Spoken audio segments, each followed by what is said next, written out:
এই যে আমাদের নববর্ষের লকডাউন চা। লকডাউন চা।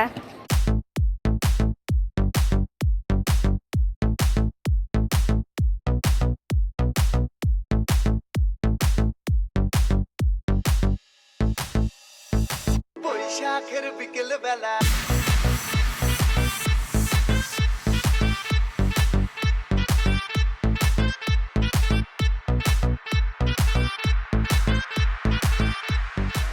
Hello viewers, welcome back to my channel.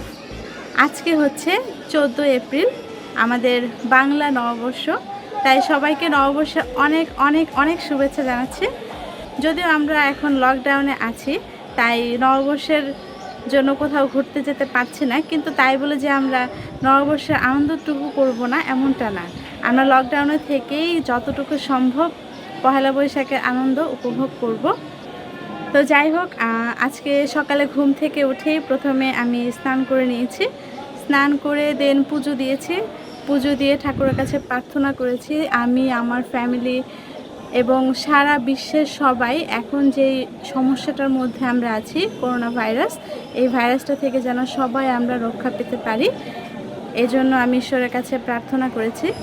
দেন পরিবারের গুরুজন যারা ছিলেন, মানে আমার শ্বশুর শাশুড়ি, আমার হাজব্যান্ড, ওনাদেরকে প্রণাম করেছি। ওনারা অবশ্য আমাকে প্রণামই দিয়েছে। তো এই জন্য মনটা খুব ভালো। যদিও পয়লা বৈশাখের জন্য কোনো শপিং করতে পারিনি, দোকানপাট সব বন্ধ, তো প্রণামী পেয়েই মনটা খুব ভালো হয়ে গেছে। দেন সবাইকে প্রণাম করার পরে আমরা সবাই মিলে সকালে নাস্তাটা করে নিয়েছি। দেন চায়ের কাপ নিয়ে আমি চলে এসেছি বারান্দায়। তো ভাবলাম আজকের ব্লগটা আমি এখান থেকেই শুরু করি। তো আজকে আমি সারাদিন কি করব, আজকে আপনাদের সাথে আমি এটাই শেয়ার করব। তো চলুন দর্শক, এখন রান্নায় চলে যাওয়া যাক। আজকে কি কি রান্না করব সেটা আপনাদেরকে এখন আমি দেখাবো। এখন আমি রান্নাঘরে চলে এসেছি। আমার রান্নাটা আজকে আমি শুরু করব। তো রান্নার জন্য আমি যা যা নিয়েছি সেটা আপনাদেরকে একটু দেখাই। তো রান্নার জন্য এখানে নিয়েছি পোলাওর চাল, পোলাও রান্না করব। বাবা যেহেতু পোলাও খান না, এই জন্য পোলাওর চালের ভাত আমি বসিয়ে দিয়েছি। আর এখানে নিয়েছি ইলিশ মাছ। দুর্ভাগ্যবশত বাজারে গিয়ে ইলিশ পাইনি, তাই ঘরে যেটা ছিল সেটাই ছোট ছোট পিস করে কেটে নিয়েছি, এটাকে ভাজা করব। নিয়েছি এখানে চিংড়ি মাছ, চিংড়ি মাছের ভুনা করব। আর বাবার জন্য এখানে চিংড়ি মাছ এবং কাঁচা আম দিয়ে টক রান্না করব। যারা আপনারা ব্রাহ্মণবাড়িয়াতে আছেন তারা এই মাছের টক সম্বন্ধে আপনাদের আইডিয়া আছে, এবং এই মাছের টকের ভিডিও কিন্তু আমার চ্যানেলে আছে, আপনারা চাইলে দেখে নিতে পারেন। আর এখানে নিয়েছি টমেটো আর আম। টমেটো আর আম দিয়ে আমি মিষ্টি চাটনি রান্না করব। তাহলে চলুন রান্না শুরু করা যাক। প্রথমেই চুলায় একটি কড়াই বসিয়ে আমি গরম করে নিয়েছি। এবার এতে দিয়ে দিচ্ছি পরিমাণ মতো তেল। তেলটা একটু গরম হয়ে এলে দিয়ে দিচ্ছি দুটো আস্ত শুকনো মরিচ আর কিছু আস্ত সর্ষে। একটু নেড়ে নিয়ে দিয়ে দিচ্ছি সেই কেটে রাখা আম আর টমেটো।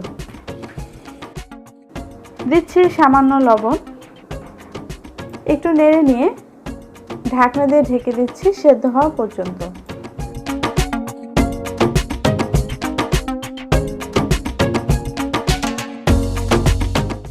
ব্যাস 5 মিনিট পরে ঢাকনাটা খুলে দেখছি সেদ্ধ হয়েছে কিনা। হ্যাঁ, দেখুন সেদ্ধ হয়ে গিয়েছে। এবার আমি এতে দিয়ে দিচ্ছি সামান্য হলুদের গুঁড়া আর দিচ্ছি 1 কাপ পরিমাণ চিনি। এবার একটি চামচ দিয়ে আমি একটু থেতলে দিচ্ছি।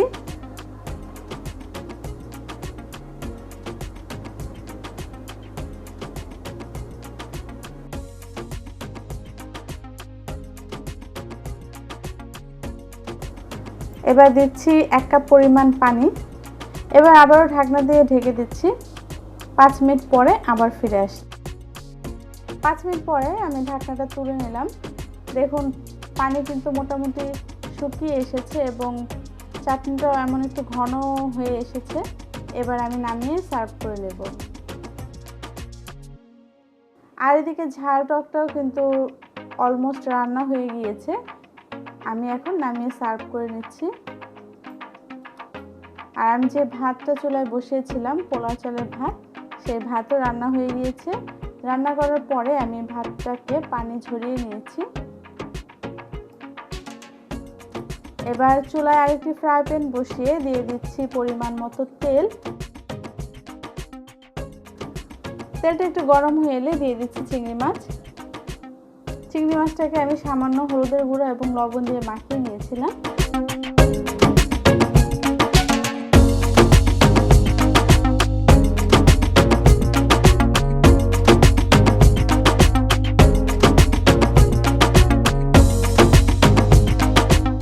এবার মাছগুলোকে জাস্ট এপিট ওপিট করে ভেজে নেব, কারণ চিংড়ি মাছ বেশি ভাজলে শক্ত হয়ে যায়।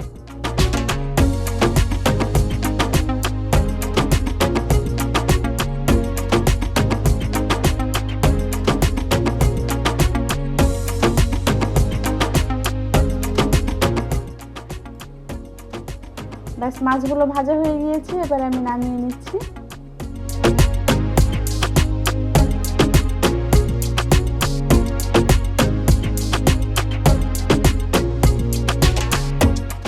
এবার সেই একই তেলে দিয়ে দিচ্ছি হাফ কাপ পরিমাণ পেঁয়াজ কুচি, দিচ্ছি স্বাদ মতো লবণ।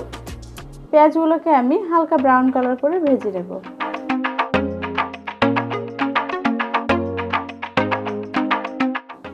দেখুন পেঁয়াজগুলো হালকা ব্রাউন কালার হয়ে এসেছে। এবার আমি একটি মিক্সড তৈরি করে নিয়েছি। এখানে আছে 1 চামচ জিরার গুঁড়া, হাফ চামচ আদা বাটা, হাফ চামচ রসুন বাটা, হাফ চামচ মরিচের গুঁড়া এবং হাফ চামচ হলুদের গুঁড়া। এবার এই মশলাটাকে আমি খুব ভালোভাবে কষিয়ে নিচ্ছি। ব্যাস, মশলা কষানো হয়ে গিয়েছে। এবার আমি সেই ভেজে নেওয়া মাছগুলো দিয়ে দিচ্ছি। একটু নেড়ে নিয়ে দিয়ে দিচ্ছি হাফ কাপ পরিমাণ পানি, আর দিয়ে দিচ্ছি কিছু আস্ত কাঁচামরিচ। এতে করে ঝাল হবে না, কিন্তু খুব সুন্দর একটা স্মেল আসবে। এবার ফুটে ওঠা পর্যন্ত অপেক্ষা করছি। দেখুন ঝোলটা ফুটে কিছুটা শুকিয়ে এসেছে। এবার আমি নামিয়ে সার্ভ করে নেব।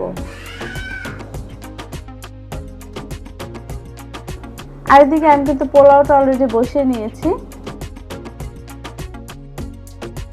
দিচ্ছি স্বাদ মতো লবণ। আর প্রথমেই ফ্রাই প্যানটাকে গরম করে আমি পরিমাণ মতো তেল দিয়ে নিয়েছিলাম। দেন আস্ত তেজপাতা, আস্ত এলাচ, আস্ত দারচিনি দিয়ে আমি সেই ধুয়ে রাখা চালগুলো দিয়ে দিয়েছি। আর দিয়েছি হাফ চামচ আদা বাটা, হাফ চামচ জিরার গুঁড়া। এবার আমি এই চালটাকে 3-4 মিনিটের মতো ভেজে নেব। যখন দেখবেন চালটাতে শনশন শব্দ হচ্ছে, তখনই বুঝতে পারবেন চাল ভাজা হয়ে গিয়েছে। ব্যাস, চালটা ভাজা হয়ে গিয়েছে। এবার আমি দিয়ে দিচ্ছি পরিমাণ মতো পানি। আমি এখানে 3 পট চাল নিয়েছি। আমি এখানে 3 কাপ চাল নিয়েছি। যেহেতু আমি 3 কাপ চাল নিয়েছি, এজন্য পানিটা দিতে হবে এর ডাবল, দ্যাট মিনস 6 কাপ পানি।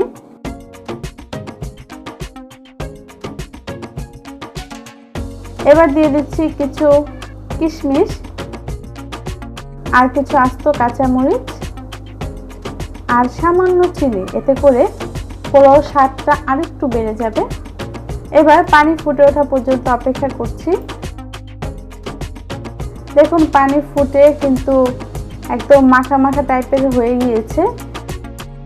এই পর্যায়ে আমি একটি ঢাকনা দিয়ে ঢেকে দিব এবং চুলার ফ্লেমটাকে আমি কিন্তু একদম মিডিয়াম থেকে মিডিয়াম লোতে করে রাখবো। যখন দেখবেন চালটা অলমোস্ট সেদ্ধ হয়ে গিয়েছে,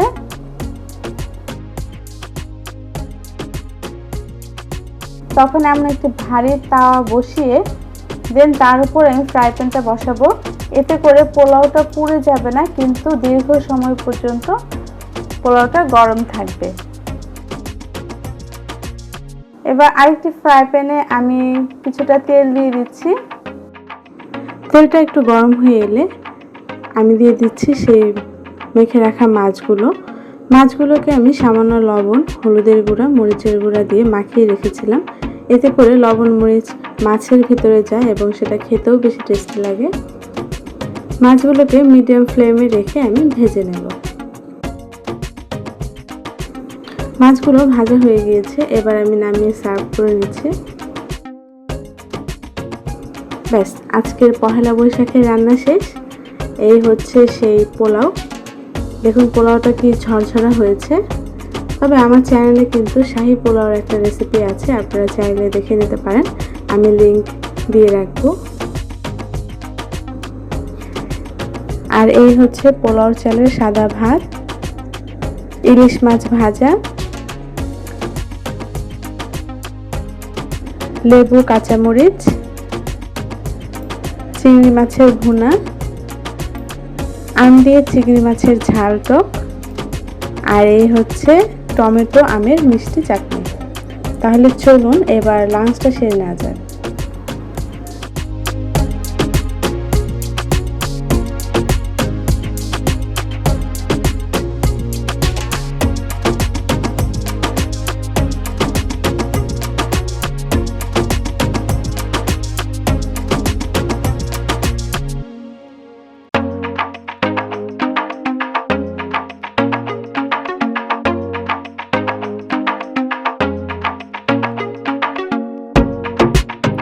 তো দর্শক, দুপুরে খাবার দাবার সেরে একটু রেস্ট নিয়ে এখন চলে এসেছি ছাদে। দেখতেই পাচ্ছেন চায়ের কাপ সাথে। এই যে আমাদের নববর্ষের লকডাউন চা। লকডাউন চা। আর বৈশাখী সাজে আমরা সেজে এসেছি, দেখতেই পাচ্ছেন। এই যে আমাদের বেবিটা। হাই দিয়ে দাও সবাইকে, সবাইকে বলো শুভ নববর্ষ।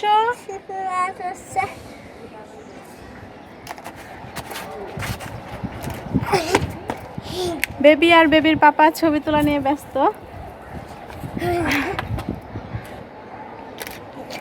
তো দর্শক, এবারের নববর্ষ হচ্ছে আমাদের এরকমই লকডাউন নববর্ষ। প্রতিবার তো আমরা নানান জায়গায় ঘুরতে যেতে পারি, অনেক ধরনের অনুষ্ঠান হয় সুন্দর সুন্দর। যেমন আজকে রমনা বটমূল একদম ধু প্রান্তর হয়ে আছে, একটা মানুষও নেই ওখানে, কোনো অনুষ্ঠান নেই, যেটা কিনা বিগত বছরগুলোতে কখনোই হয়নি। তো এইভাবে আমাদের আজকে নববর্ষ আমরা কাটালাম, সারাদিনটা আপনাদের সাথে শেয়ার করলাম। তুমি কিছু বলো। আমাদের ওলিকে কাল লাউ গাছ কাটতেছে, ওটা দেখতেছে।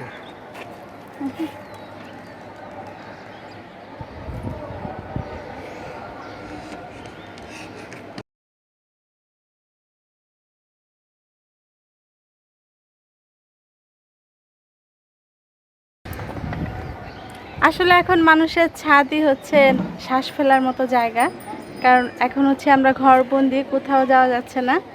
ছাদই হচ্ছে এখন আমাদের একমাত্র শ্বাস ফেলার জায়গা। হ্যাঁ, ভালো কাটছে। পয়লা বৈশাখ এবার একটু অন্যরকম, যেহেতু দেশ জুড়ে একটা আতঙ্ক বিরাজ করতেছে, আর সরকার যেহেতু বলেছে যে ঘরে থেকে পয়লা বৈশাখ করার জন্য, তো তাই আমরা ঘরে বসে পয়লা বৈশাখ করছি। হ্যাঁ, দুপুরে ভরপেট খেয়েছি। এখন যেহেতু বাইরে যেতে পারবো না, তাই ছাদে আসছি হাঁটাহুটি করার জন্য, একটু দেখার জন্য যে আসলে মানুষজন কীভাবে তার পয়লা বৈশাখ পালন করতেছে। দেখেছে না, সবাই তার ছাদে পয়লা বৈশাখ পালন করতেছে, ছাদে হাঁটতেছে, জগিং করতেছে। তো আমরাও সবার মতন ছাদেই হাঁটতেছি, জগিং করতেছি, পয়লা বৈশাখ পালন করতেছি। তো আপনারাও এইভাবেই করেন, তারা পুরো বাইরে যাওয়ার দরকার নাই, যেহেতু এই পরিস্থিতিতে, করোনা পরিস্থিতিতে বাইরে যাওয়াটা নিষেধ। সেই হিসাবে সেফ থাকার জন্য ঘরেই থাকতে হবে। তো সে ঘরেই থাকুন, ঘরে থেকেই পয়লা বৈশাখ পালন করুন। ধন্যবাদ। মা কিছু বলেন। কি করবো, ঘরের ভিতরে থেকে হাত পলুল হয়ে যেতেছে, একটু ছাদে আসলাম, ভালো বুঝে হাঁটাচলা করতাম। কি করবো আর, করোনা ভাইরাসের ভয়তে তো মানুষ পাগল হয়ে যেতেছে। এই জন্য বউ ছেলে নাতিন নিয়ে বাইকদারে নিয়ে ছাদে আসলাম আর কি।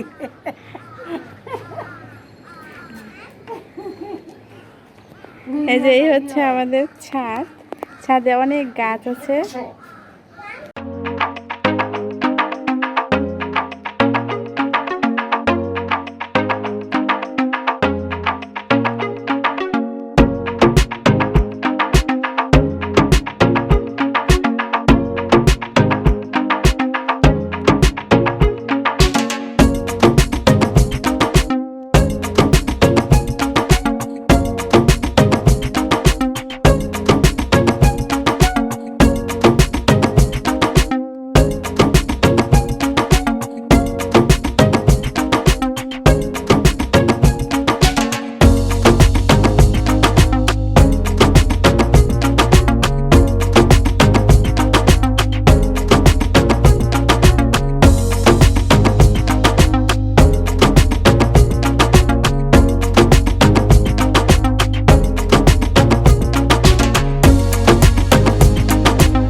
এবারের পহেলা বৈশাখের কথা ভেবে হয়তো আমাদের খারাপ লাগতেই পারে, কিন্তু আসলে জীবন তো আগে, তাই না?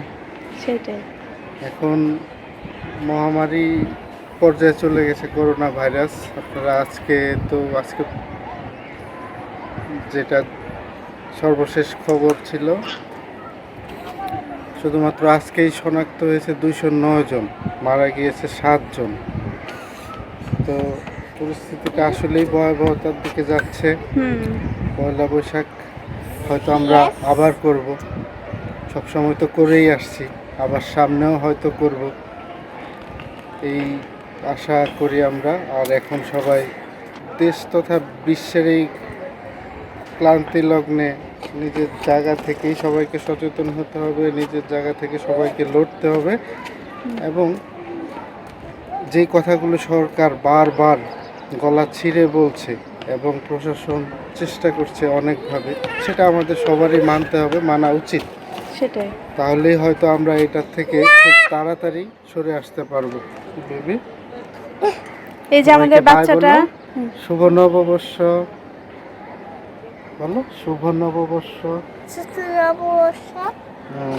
আমাদের খুব ইচ্ছা ছিল আজকে এই বছর আমাদের মেয়েটা বুঝতে শিখেছে, ওকে নিয়ে বাইরে যাওয়া, কিন্তু সেটা হলো না। কিন্তু তার জন্য মনে কোনো কষ্ট নাই, বরং কষ্টের কারণ তো সবার একই এখন, যে এইটা কোন পর্যায়ে যায়, এই যে একটা মানে ভাইরাস কি একটা অবস্থা করে রেখেছে সারা দুনিয়া জুড়ে। নেপালেও এমনটা হয়েছে, মানে 7 না 9 জন যেন শনাক্ত হয়েছে। তো তারাও মোটামুটি ভালো আছে এখনকার পর্যন্ত যতটুকু জানা গেছে। তো তারা আগে থেকে সচেতন হয়েছিল। আমাদের সরকার যদিও চেষ্টা করছে মেলা, কিন্তু আমরাই সচেতন না, সেটাই। যেটা আমরা এখনো দেখতে পাই।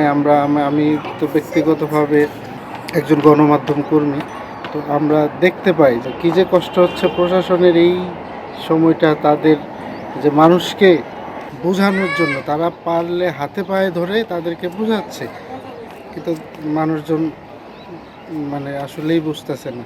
আমরা প্রায়ই দেখতে পাই গ্রামের বাজারগুলিতে একদম তারা ভুলেই গেছে যে এরকম একটা সমস্যা চলতেছে। সামাজিক দূরত্ব তো দূরের কথা, হ্যাঁ, তারা মানে কোনো রকম এইটার মাথায় আছে কি না, এটা চিত্রগুলি দেখলে বোঝা যায় না। তো যাই হোক, সবার উদ্দেশ্যে এইটাই কথা। হ্যাঁ, সুবর্ণ সেটাই। অবশ্য সবাই ভালো থাকবেন, ঘরে থাকুন, পরিবারের সাথে থাকুন, নিরাপদে থাকুন। আর এটাই সবাই হচ্ছে। মিলে আমরা এই যুদ্ধ যেন জয় করতে পারি খুব তাড়াতাড়ি। সবাই ভালো থাকবেন। হ্যাঁ, এটাই হচ্ছে আজকের বড় কথা। সবাই আপনারা ভালো থাকবেন, সুস্থ থাকবেন এবং সব সময় ঘরে থাকার চেষ্টা করবেন, কারণ নববর্ষ প্রতি বছরই আসবে, কিন্তু এই বিপদে যদি একবার আমরা পড়ে যাই, এই বিপদ থেকে কিন্তু আমরা উদ্ধার বারবার হতে পারবো না।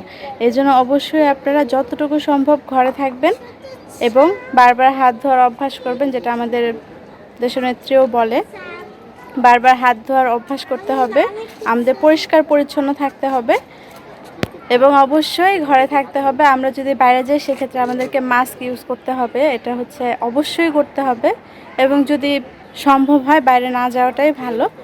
তো যাই হোক, যদি আজকের এই ভ্লগটি ভালো লেগে থাকে অবশ্যই ভিডিও শেষে একটা লাইক দিবেন এবং কমেন্টস করে জানাতে পারেন কেমন লাগলো আমার ভিডিও। তাহলে আজকের মতো বিদায় নিচ্ছি, এবং যারা আমার চ্যানেলটি সাবস্ক্রাইব করেনি অবশ্যই সাবস্ক্রাইব করে নিন। ধন্যবাদ সবাইকে।